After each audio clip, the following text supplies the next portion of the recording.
Di sebuah lembah subur yang dialiri sungai jernih laksana kristal, tersembunyi sebuah kerajaan yang rakyatnya hidup dalam damai. Istana kerajaan tersebut berdiri megah di tepi sungai, dikelilingi taman-taman bunga yang semerbak. Namun, di antara semua keindahan itu, ada satu misteri yang menyelimuti istana, sang putri mahkota, Putri Ratri. Ia adalah gadis dengan paras yang luar biasa cantik, namun hatinya tampak selalu tertutup. Siang hari, ia adalah sosok yang pendiam dan nyaris tak terlihat. Menghabiskan waktunya menyendiri di paviliun paling sunyi di taman istana. Sang putri memiliki sebuah taman rahasia di belakang pavilionnya. Di sana, ia menanam serumpun bunga putih yang aneh. Bunga-bunga itu memiliki kelopak tebal seperti lilin dan berdiri tegak di atas tangkai yang panjang dan ramping. Anehnya, sepanjang hari, bunga-bunga itu tidak mengeluarkan aroma sedikit pun. Mereka hanya kuncup putih yang diam, secantik patung pualam, tetapi tanpa jiwa. Rakyat dan para penghuni istana berbisik-bisik, menganggap sang putri sama seperti bunganya. Cantik namun dingin dan tak berperasaan.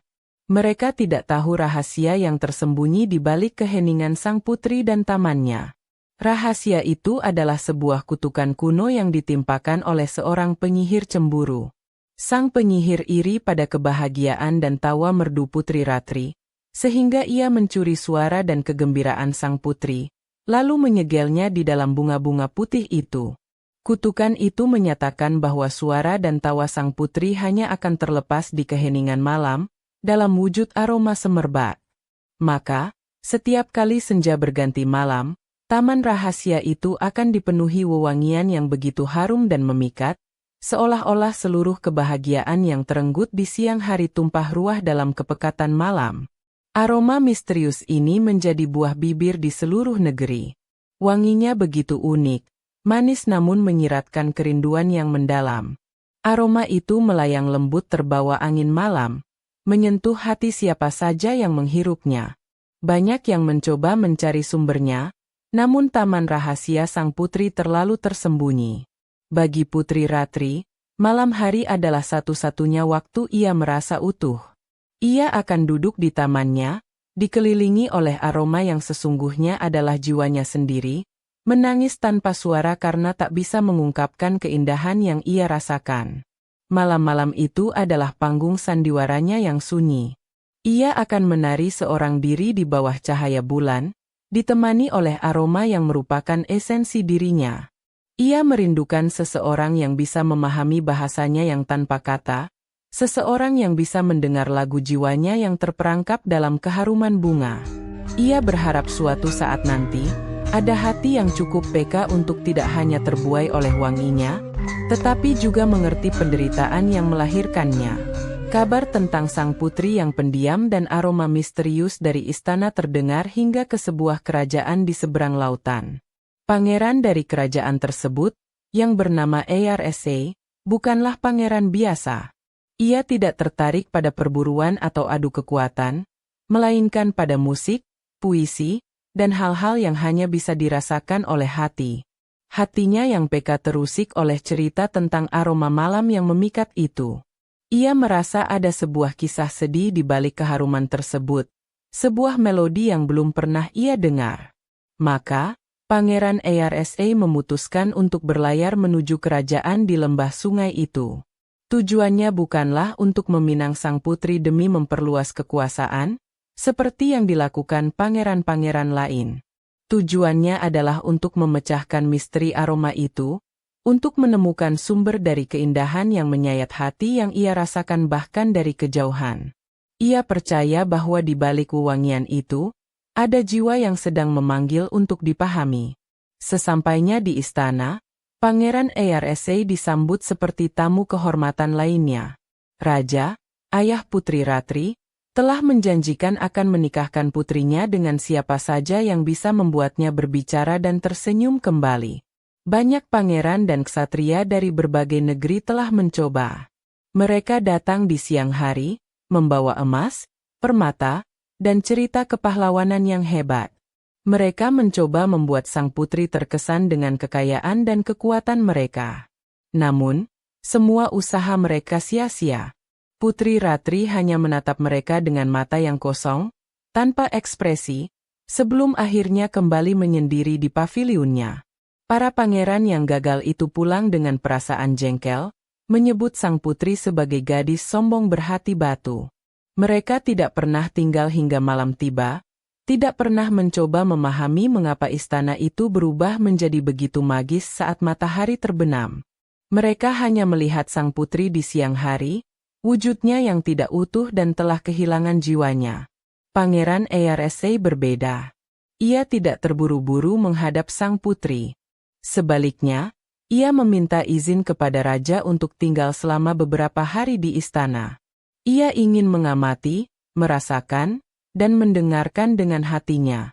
Ia tahu bahwa misteri ini tidak bisa dipecahkan dengan cara yang biasa. Pada malam pertama, Pangeran Earse tidak mencoba mendekati paviliun sang putri.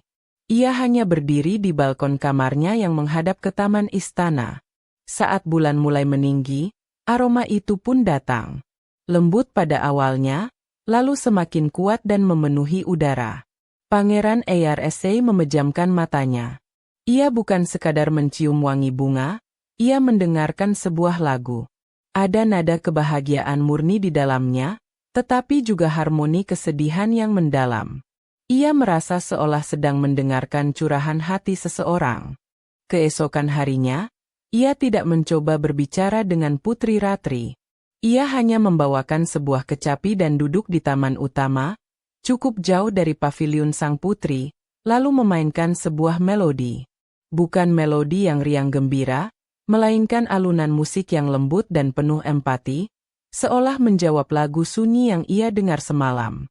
Putri Ratri, yang berada di dalam pavilionnya, sedikit terkejut. Untuk pertama kalinya, ada seseorang yang seolah mengerti bahasa keheningannya. Pangeran Earse melakukan hal yang sama selama beberapa malam berikutnya. Ia akan mendengarkan aroma itu di malam hari, mencoba memahami setiap nuansanya. Lalu di siang hari, ia akan menjawabnya melalui musik. Ia tidak pernah memaksa untuk bertemu atau berbicara. Ia memberikan ruang, menunjukkan pemahamannya melalui cara yang paling halus. Perlahan, tanpa disadari, sebuah dialog tanpa kata terjalin di antara mereka, dipisahkan oleh jarak namun dihubungkan oleh rasa. Suatu malam, didorong oleh rasa penasaran yang tak tertahankan, Pangeran Earse memberanikan diri untuk mendekati sumber aroma itu. Ia berjalan perlahan, mengikuti keharuman yang semakin pekat, hingga ia tiba di depan taman rahasia sang putri. Taman itu tersembunyi di balik dinding berukir dan gerbangnya tertutup rapat. Namun, Pangeran Earse tidak mencoba masuk. Ia hanya berdiri di sana, menghormati batas pribadi sang putri. Dari celah kecil di gerbang, ia mengintip ke dalam. Di bawah sinar bulan purnama, ia melihat pemandangan yang tak akan pernah ia lupakan. Putri Ratri sedang menari sendirian di tengah taman. Gerakannya anggun dan penuh perasaan. Air mata mengalir di pipinya, tetapi tak ada isak tangis yang terdengar.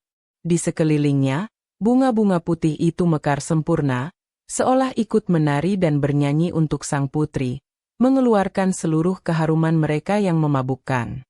Saat itulah Pangeran Earse mengerti sepenuhnya. Aroma itu adalah suara sang putri. Hati Pangeran Earse dipenuhi oleh rasa iba dan cinta yang mendalam. Ia kini tahu bahwa ia harus melakukan sesuatu, bukan untuk mendapatkan hadiah dari raja, tetapi murni untuk membebaskan jiwa yang terperangkap itu. Ia kembali ke kamarnya dan menghabiskan sisa malam itu untuk merenung.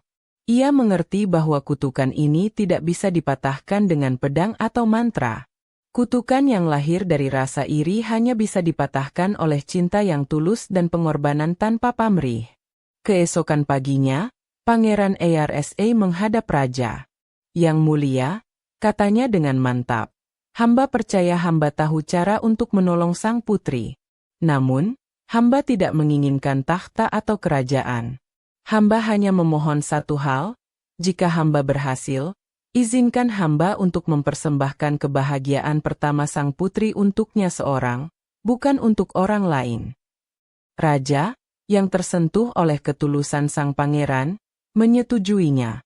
Malam itu, Pangeran Arsa kembali ke Taman Rahasia. Kali ini, ia membawa serta kecapinya. Ia tidak mengintip, melainkan duduk di depan gerbang yang tertutup dan mulai bermain musik. Ia tidak memainkan melodi yang telah ia siapkan. Sebaliknya, ia mulai mengimprovisasi, mencoba meniru lagu dari aroma bunga-bunga itu. Ia memainkan nada-nada yang ia dengar dari keharuman itu, nada tawa, nada rindu, nada sedih, dan nada harapan. Di dalam taman, Putri Ratri berhenti menari. Ia mendengar alunan musik yang begitu ia kenal. Musik itu adalah musik jiwanya sendiri, yang kini dimainkan oleh orang lain. Ia merasa dipahami dengan cara yang belum pernah ia rasakan sebelumnya. Dengan ragu, ia berjalan mendekati gerbang. Untuk pertama kalinya, ia membuka gerbang itu dari dalam. Pangeran Arsa berhenti bermain musik saat melihat sang putri berdiri di hadapannya, dengan mata yang bertanya-tanya. Mereka hanya saling menatap dalam diam. Pangeran Arsa kemudian tersenyum lembut dan berkata, "Aromamu adalah musik terindah yang pernah kudengar." Kata-kata itu, yang mengakui esensi sejatinya, menjadi kunci yang membuka segel pertama kutukan itu. Putri Ratri merasakan kehangatan menjalar di hatinya. Ia belum bisa berbicara, tetapi ia balas tersenyum. Sebuah senyum tulus pertama yang menghiasi wajahnya setelah bertahun-tahun lamanya. Pangeran Arsa mengerti bahwa ini barulah permulaan. Kutukan itu belum sepenuhnya sirna. Melihat senyum sang putri, ia tahu apa yang harus ia lakukan selanjutnya. Ia menunduk hormat dan berkata, "Wahai putri, izinkan aku untuk meminjam salah satu bungamu. Bukan untuk kumiliki, tetapi untuk kubagikan keindahan suaramu kepada dunia, agar mereka tahu betapa indahnya jiwamu." Putri Ratri, yang kini percaya pada ketulusan sang pangeran, mengangguk perlahan. Dengan sangat hati-hati, Pangeran Arsa memetik setangkai bunga yang mekar paling indah. Seketika, ia merasakan aroma yang begitu kuat di tangannya, seolah ia sedang menggenggam inti dari jiwa sang putri. Ia tidak kembali ke istana untuk memamerkan keberhasilannya. Sebaliknya, ia membawa bunga itu keluar dari gerbang istana dan berjalan menuju desa-desa di lembah itu sepanjang malam. Ia mendatangi setiap rumah, dari pondok nelayan miskin hingga ke rumah para pengrajin. Kepada setiap keluarga yang ia temui, ia mempersembahkan keharuman bunga itu. "Ciumlah," katanya, "ini adalah lagu dari hati putri kita. Ini adalah kebahagiaan yang ingin ia bagikan kepada kalian semua." Orang-orang yang mencium aroma itu tidak hanya merasakan wangi, tetapi juga merasakan kedamaian, ketenangan, dan kebahagiaan yang tulus. Pangeran Arsa terus berjalan hingga fajar menyingsing, membagikan keharuman itu tanpa lelah, hingga kelopak bunga di tangannya mulai layu dan aromanya memudar. Ia telah memberikan seluruh suara sang putri dalam satu malam itu kepada rakyatnya.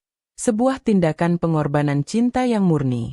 Ia tidak menyimpan sedikit pun untuk dirinya sendiri.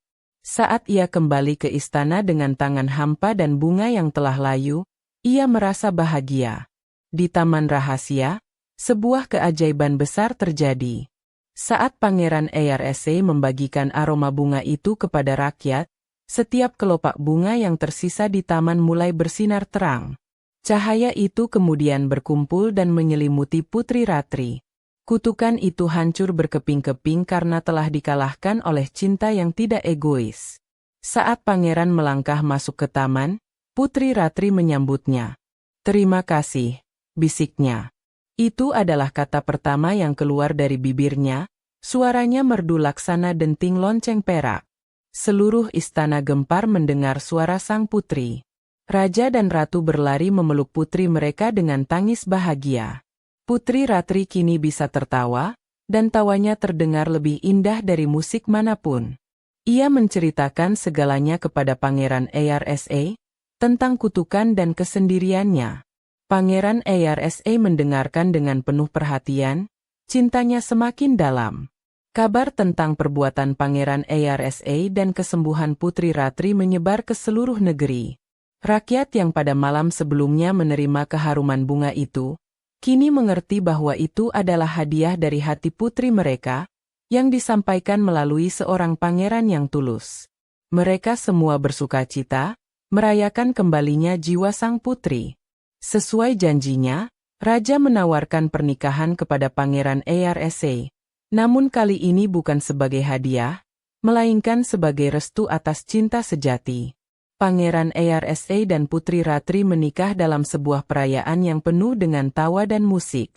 Pernikahan mereka menjadi simbol penyatuan dua jiwa yang saling memahami melampaui kata-kata. Bunga-bunga putih di taman rahasia itu pun berubah. Mereka tidak lagi menyegel suara sang putri, sehingga kini mereka bisa melepaskan aromanya setiap saat. Namun, sebagai pengingat akan legenda cinta mereka, bunga-bunga itu memilih untuk melepaskan aroma terkuat dan terindah mereka hanya di keheningan malam. Untuk menghormati malam yang telah menjadi saksi bisu penderitaan dan kebahagiaan sang putri, bunga itu dinamakan bunga sedap malam. Sejak saat itu, bunga sedap malam menjadi lambang cinta yang tulus, keindahan yang tersembunyi, dan kekuatan empati yang mampu mematahkan kutukan tergelap sekalipun. Dongeng ini diajarkan turun-temurun, sebagai pengingat bahwa untuk memahami seseorang, kita tidak hanya harus melihat dengan mata, tetapi juga mendengar dengan hati. Dan terkadang, keindahan terbesar justru terungkap dalam keheningan, sama seperti semerbak harumnya bunga sedap malam di pelukan malam yang sunyi.